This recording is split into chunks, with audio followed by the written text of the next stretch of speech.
All right. Welcome to the study group. Welcome, Chuck. Thank you, Derek. Welcome, everyone at home. Thanks for joining us. We really appreciate it. Friends. And today we're going to be talking about, well, friendship.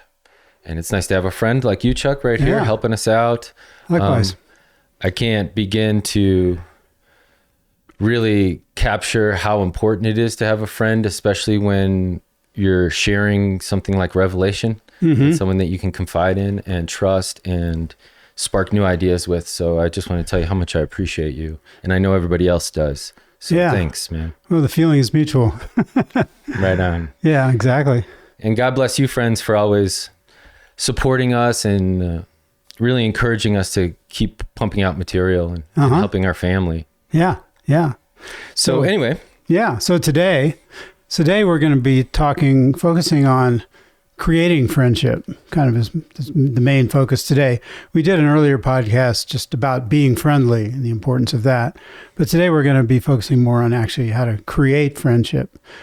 And the arc of the study is going to begin with human friendship, how that works, the importance of that, even the implications into eternity, and then transition into how friendship plays out in our eternal career and in the universe and the relationships that we're going to encounter as we go forward in our ascension. And then finally take a look at Jesus as our sort of our mentor and example as always. Our demonstration. Of an excellent friend. Well, I like this. This is kind of flipping it around because normally we go from kind of the spirit as the initial source and then into human manifestation. But here we're going to look at human friendship and go into our spirit relationship of friendship. Right, exactly.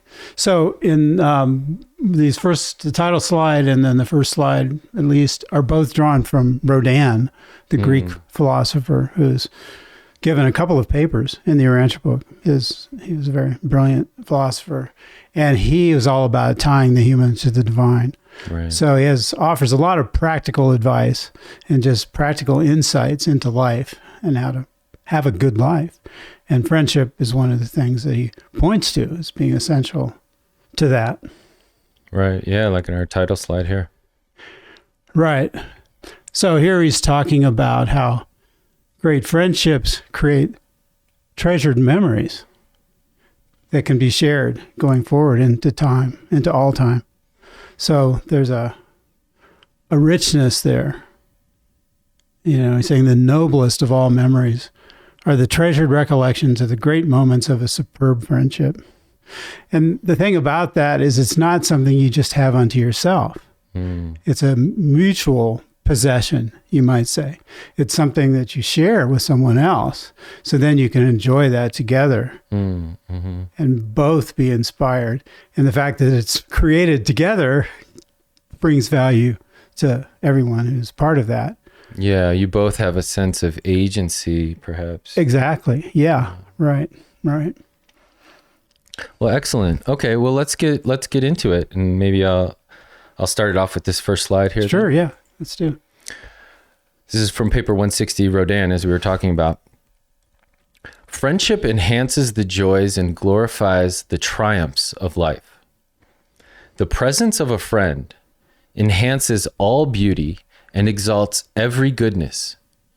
One of the crowning glories of human friendship is the power and possibility of the mutual stimulation of the imagination. It's kind of like what we were talking about earlier, but even when I opened this with, it can be daunting to be alone dealing with Revelation and trying to share it, but to have a friend like you, we can mutually stimulate each other. Right. And inspire each other's imaginations on how we can get this word out there and get the good news out there together. And how to make it real in our own lives, too. Right. It's like there's a process of transformation that follows from the discovery of Revelation because it completely reframes your understanding of your own nature and existence. And to be alone with that is sort of creates this pressure of like, am I really getting this? Does this really make sense? And is it really as beautiful as I feel it is? Because if you're alone and you're noticing maybe the beautiful sunrise, to me personally, I usually feel I need to share this with someone.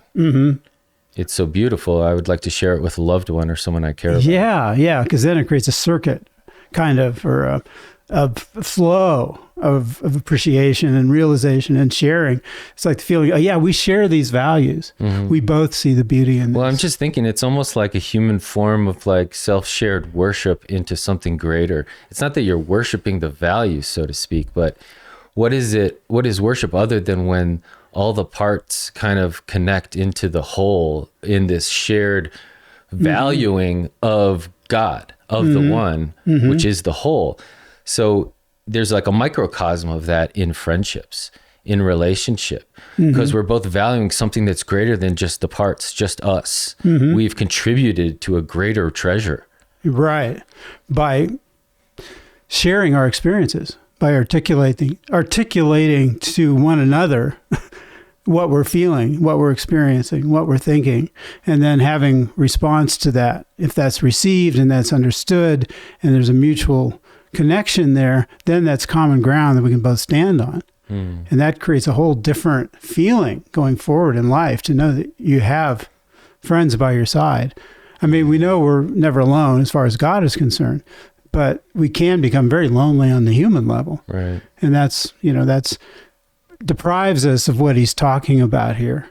So the presence of a friend enhances beauty, exalts goodness, because you're sharing it. You're both recognizing it. It becomes bigger because it's in a shared experience. I think it's kind of what he's talking about there. And then this thing of, stimulating the imagination, that's huge. Yeah. Especially if you're doing creative stuff together. Yeah, absolutely. If you're trying to work on, if you want working on projects, or even just going through life, just having somebody to talk to is because you get new ideas. That's the thing I've noticed with a good friend. When we talk about stuff, new ideas enter into consciousness and get expressed. Right. And which may never have occurred. Right. If I was just sitting there mulling things over all by myself. Yeah, the introduction of stimulation from another personality. Right. Originality. And part of that, and this is going to tie into this next slide, is the importance of each individual in friendships and relationships and in life is maintaining authenticity. So that you're really contributing your authentic self to this. And I think that's what then works with the spirit of truth with another friend or with another person, to stimulate a new creativity, a new function that hasn't been there before. Because with the authentic originality of two personalities, now you can really create something new. Right. It creates a dynamic synergy. Creates those super additive, what do they call them? Super additive consequences. It's bigger than the sum of the parts. Right. Because there's a mutually creative dynamic going on.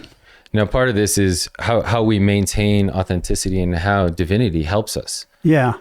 So I'm going to read this one, and we're going to talk about the social architects a little bit. Yeah. It says, the social architects, these are the angels who seek to divest the associations of intelligent beings of all artificiality, while endeavoring to facilitate the interassociation of will creatures on a basis of real self-understanding and genuine mutual appreciation.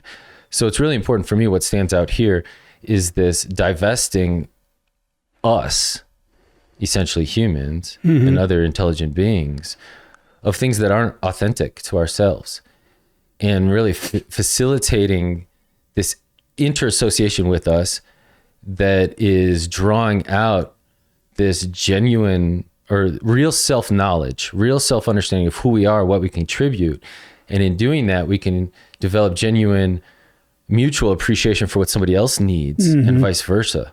Right, if they're doing the same. Right. Yeah, as you were reading this, it occurred to me that this artificiality they're talking about is probably fear-related. Like if someone's not confident in who they are, and they're trying to hide themselves behind a mask, in a sense, I think that's where artificiality comes in. So the dropping of those fears of oneself, the fear that I'm not good enough, or, I can't, I'm not worthy of this friendship or relationship or whatever it is, that's forcing you to maybe put up a front that's not real, but you think the other person will like it.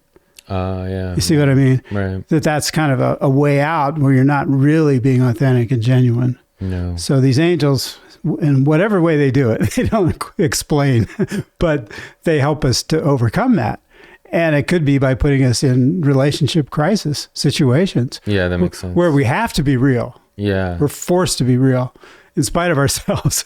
Yeah. And that can sometimes be a breakthrough. Absolutely. I've had many of those, and relationships allow for the commitment and investment in something that it is real. It means more.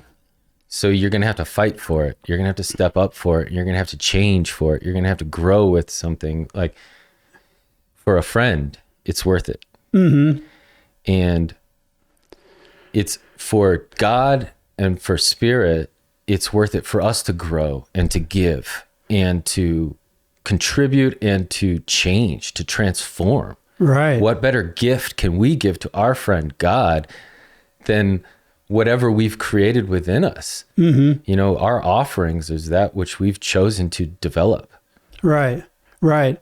And the fact that angels would be assigned to bringing together suitable individuals to have this experience kind of points to the fact that it's in the interest of our divine friends that we grow, Right. that we experience success. And these relationships that they facilitate often carry over into the next life. Yeah. And they can become working associations and groups and all kinds of possibilities. Yeah, that's something I like to think about, is that some of my close friends, knowing that we'll probably work together throughout eternity at some point. Yeah. So kind of holding that with a lot of respect. Yeah. Kind Cherishing of it. honoring that potential. Yeah, honoring it. Trying to realize some of that even now. We can, to whatever extent we can. Right, right. Well, you want to read the next quote here? Yeah. So let's jump into where we're going here with this next slide. The impulse of friendship transcends all convictions of duty, and the service of a friend for a friend can never be called a sacrifice. And I'll just go ahead and read this second quote. Maybe we can talk about how they sort of go together. They say that only the spirit indwelt mind can comprehend that the universe is friendly to the individual. So we have this contrast between service, between duty and sacrifice and service, where gifting is sort of what pops out of that first quote for me. Like our highest engagement, in a sense, that we can do for a friend is to gift into the dynamic of the relationship. You know, gift what we have to offer, and it's given freely. So it's not like you're doing it because you have to. It's not like you're doing it because you're going to get paid to do it. You're doing it because you know it's the right thing, that it's good. It's going to help your friend to engage in some way or to offer whatever this service might be. And that establishes a standard and quality of relationship that I think is what they're pointing to in that second quote, that out in the universe, you know, and as we ascend into the next life and beyond, we're going to discover that all the relationships we encounter are friendly, that they have this quality that they're talking about in the first quote, where things are done as a service, not as a duty. Well, that quality of friendship and character is something that I always recognize in someone. It's almost like being a part of for lack of a better word, a club, an unseen club, that when someone behaves in this way and you meet them, there's kind of a mutual appreciation in the quality of respect. And that's usually like where I really appreciate that person. I want to be friends with them because I see that they honor life and they honor me and they honor others. Right. Yeah. And we're looking for good outcomes. Yeah. You know, positive attitude, constructive engagement, where whatever is on the table, you make something out of it. Right. And that's a positive approach to things that can lead to unexpected outcomes. So again, it's all about this super additive consequence that follows. You know, unexpected benefits come from giving yourself in service. And the friendly nature of the service for a friend, it's more like, ooh, you feel good doing it or even thinking about doing it. It's not like being a martyr where you're just like, I'm a good person because I kill myself giving everything I have to everybody else who doesn't value it. Right. You literally have a developed relationship with someone that you both value and you know them. So you say, oh, maybe this would be good for, they might enjoy this if I do this for them, or if I ask them to come here or whatever, if I bring them a coffee or whatever it is, you're thinking outside of yourself. Right. And I think that practice in itself is really important for somebody to get used to doing. And then that's on a foundation of some degree of self-mastery, where you also take care of yourself. Right. That you come into that with a confidence and a security based on what you've already established, say with God, maybe, that you have a solid place that you're coming from. It's not like, as you were saying, you're not doing this as a way to prove yourself or as a way to buy friendship. Right. Or as a way to give yourself away and then you have nothing left for yourself. That's not, that's all kind of out of balance.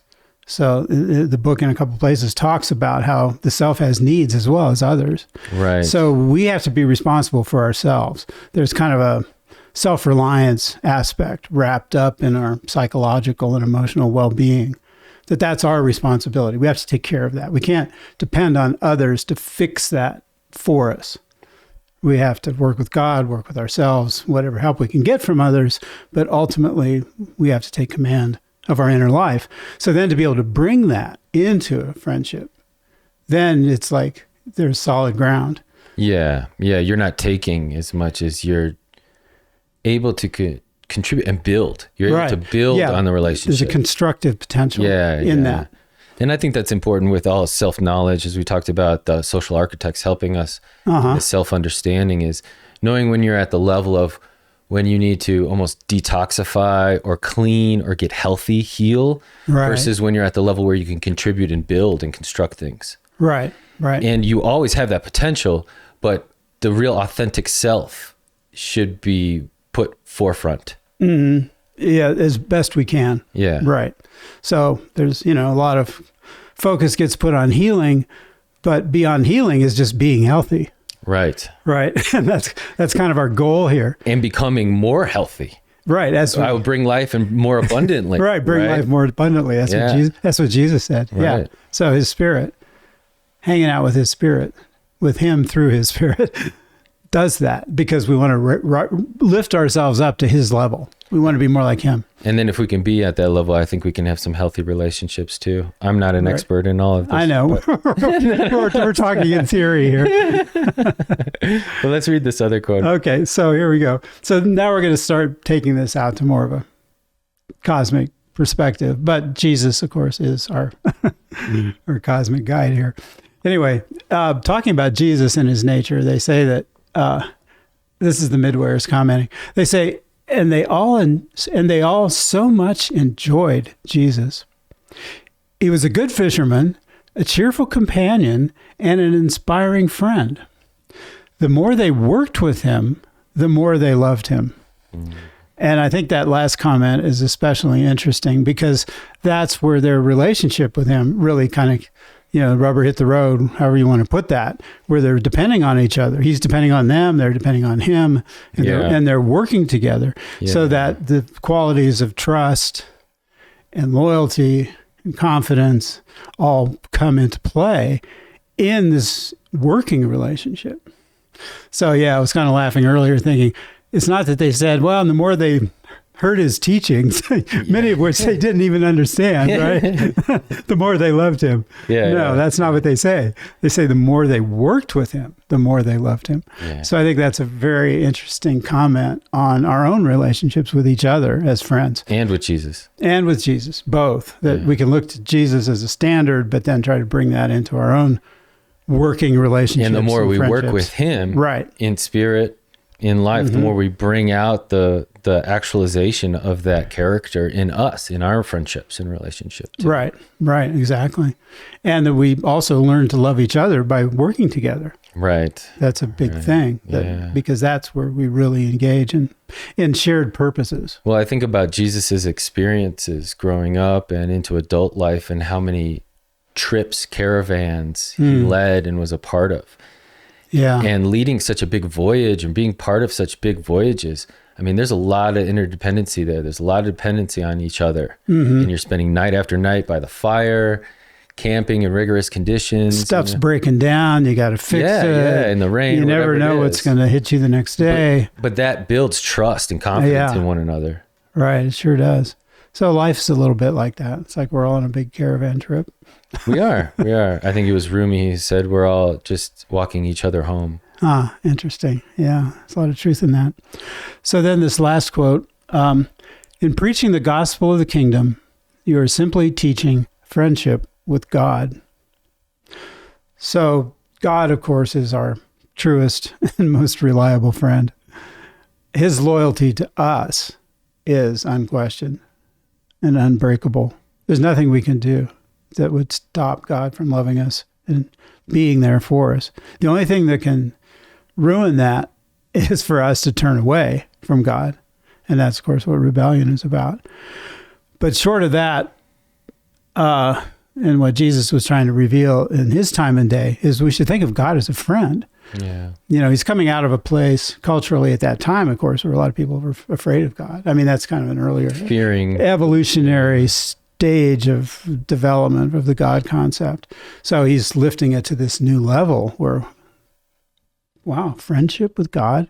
Friendship with God. And I think it puts responsibility on you is not to abandon God either. Exactly. Yeah. You know, because it's like God loves you and all you got to do is call him. And he just wants to hear from you. He knows what you need and what you want and all that stuff. Yeah. You don't he need wants to be with you. You don't need to ask for stuff. He already knows what you need. Just reach out. Just reach out. And those of you who have loved ones that maybe you're estranged from or whatever it is, it's like, you just kind of deep down when it all subsides, you just want to hear from them. Right. It's a very parental attitude, Yeah. which, of course, God, if we think of God as our father, of course, we also have a mother deity as well to engage with, maybe in some ways that are similar.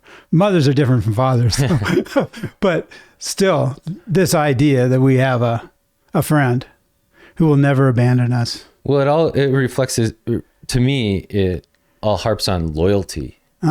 You know, you can trust the commitment of God always. And the more that we're loyal to that, the more we grow in love. And just how to be a better friend and be more like God. Yeah, and the more we put into that, the more will come back to us. It's a real relationship. And it grows just like all other relationships in proportion to what we invest and put into it and are true to it. Give it our attention.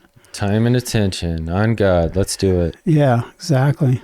So we have a friend for eternity. All right. More than one. More than one friend for eternity. Right. That for certain. Right. Well, Chuck, thanks again, man. I look forward to doing an eternity worth of work with you. Yeah, we'll see where it goes. And all you friends out there too, you know, God bless you and may your time and attention be valuably spent. And thanks again for being our friends. Yeah. Thanks for joining us. Thanks for being on this journey with us. And we'll come up with more as best we can. Yeah. Have a great day. We'll see you next time.